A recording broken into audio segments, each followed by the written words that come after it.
สบายดีท่านผู้ชมมื้อนี้มาพบกับข้าพเจ้าอีกแล้วเทื่อหนึ่งอีกคลิปหนึ่งเนาะมื้อนี้เราจะมาพาทุกท่านเที่ยวชมประตูไซหรือว่าอนุสาวรีย์ซึ่งว่า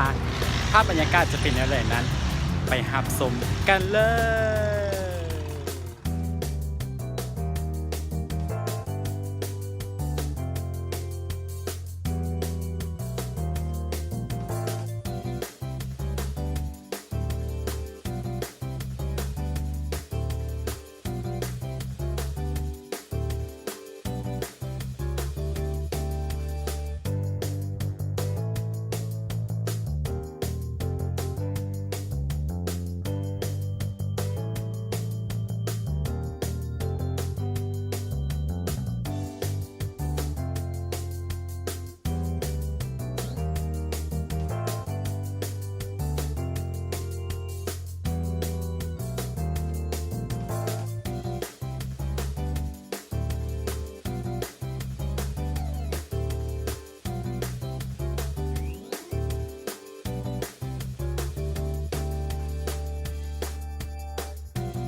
เจ้าเนาะตอนนี้เฮากะขึ้นมาฮอดเทิงของอนุสาวรีย์แล้วรู้สึกว่าเมื่อยเนาะหอบตัวเองซึ่งมันนักตัวเองอะเดี๋ยวจะพาไปชมต่อ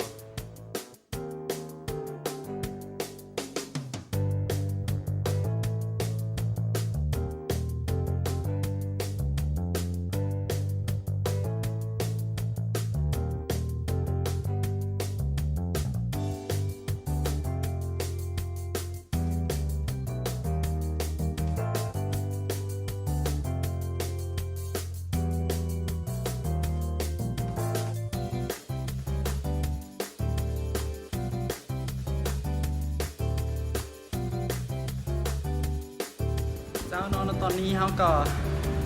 พยายามจนสุดขีดจนฮอดสั้นสุดท้ายของอนุสาวรีย์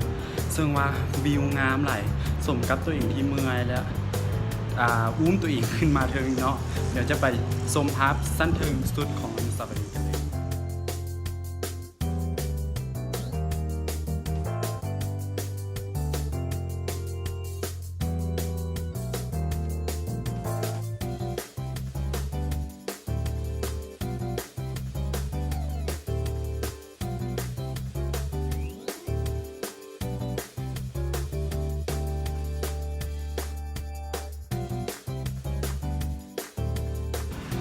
เป็นได้ท่านผู้ชมที่ผ่านมาก็ได้ชมภาพบรรยากาศของอนุสาวรีย์หรือว่าสถานที่ทางในของอนุสาวรีย์แล้วเนาะฮอดสุดท้ายนี้เขาก็ขอขอบใจทุกท่านที่เข้ารับชมคลิปของพวกเราแล้วเป็นอะไรนั้นถ้าติดตามคลิปต่อไปว่าเราจะเอาสถานที่ใดมาให้กับท่านผู้ชมได้รับชมเนาะกรุณาติดตามกดติดตามกันเด้อกดไลค์กดแชร์กันแน่บ๊ายบาย